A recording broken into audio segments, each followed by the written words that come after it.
este video se hablará de los gobiernos posrevolucionarios en México. Para esto, me di a la tarea de realizar investigaciones sobre el mismo tema.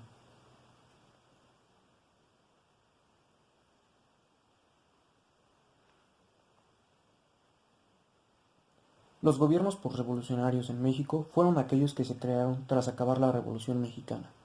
A principios del siglo XX, el periodo posrevolucionario suele acotarse desde la presidencia de Venustiano Carranza en 1917 hasta el gobierno presidido por Lázaro Cárdenas, que finalizó en 1940.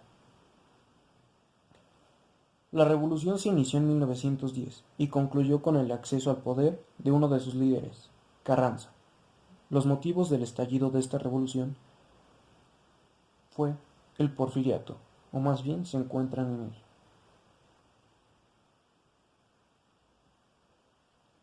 Los gobiernos tras la revolución. Como suele ser habitual, tras acontecimientos como una revolución, los gobiernos que aparecen son caudillistas y personalistas.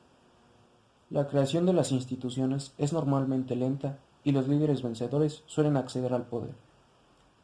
Esto pasó en México durante ese periodo, aunque todo condujo a la creación de un entramado constitucional e institucional mucho más estable. Los gobiernos que tuvieron lugar durante esos años fueron los de Venustiano Carranza, Adolfo de la Huerta, Álvaro Obregón, Plutarco Elías Calles, el Maximato y el de Lázaro Cárdenas.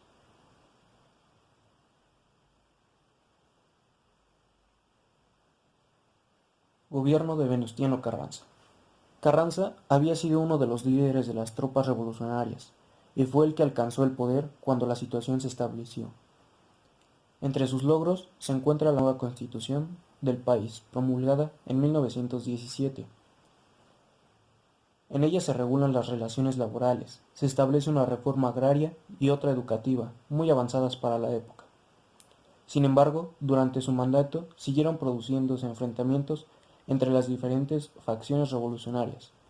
Por un lado, partidos de Villa y Zapata, que pensaban que las leyes se habían quedado cortas, y por otro, los seguidores de Álvaro Obregón, que buscaba sucederlo en la presidencia.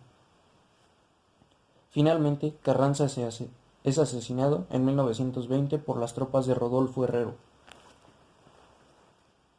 Gobierno de Adolfo de la Huerta y Álvaro Obregón. Tras la muerte del presidente, es nombrado de forma provisional Adolfo de la Huerta.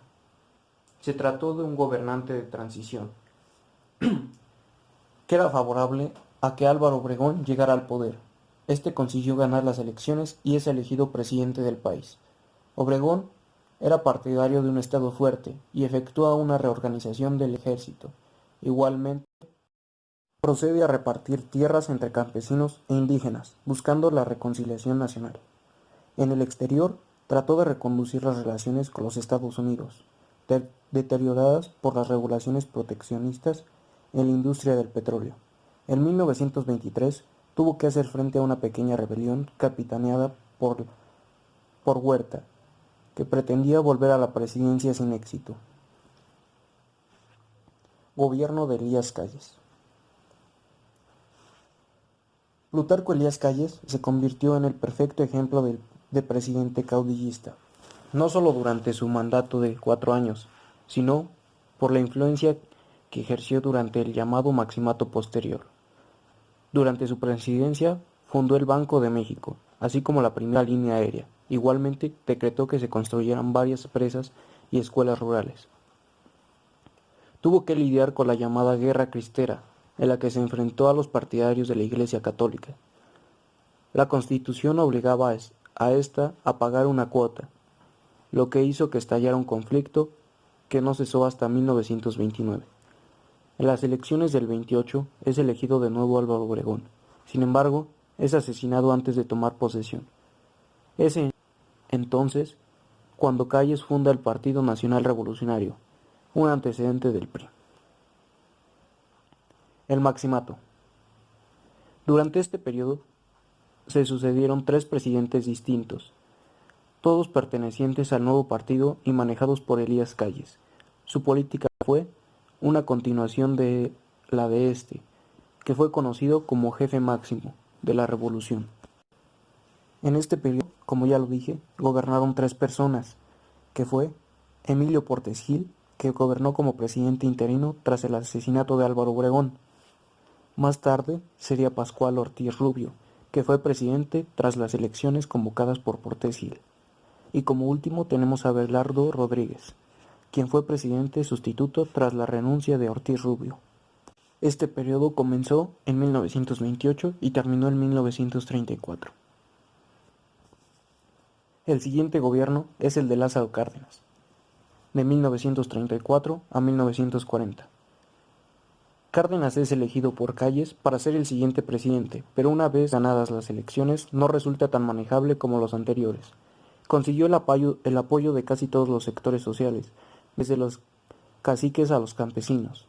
Esto le permitió deshacerse de Calles y acabar poco a poco con el caudillismo mexicano. Durante su mandato cambió la ley, pasando los periodos presidenciales de 4 a 6 años. Fundó el Partido de la Revolución Mexicana y fue demostrado el aparato creado por su antecesor. Igualmente comenzaron a aparecer sindicatos y otros partidos, por lo que dotó al país de una cierta normalidad democrática. Entre sus logros destaca la reforma agraria que recuperaba el proyecto de Emiliano Zapata. 18 millones de hectáreas se repartieron hasta las comunidades. De igual forma, procedió a nacionalizar el ferrocarril y expropió los bienes de las compañías de petróleo.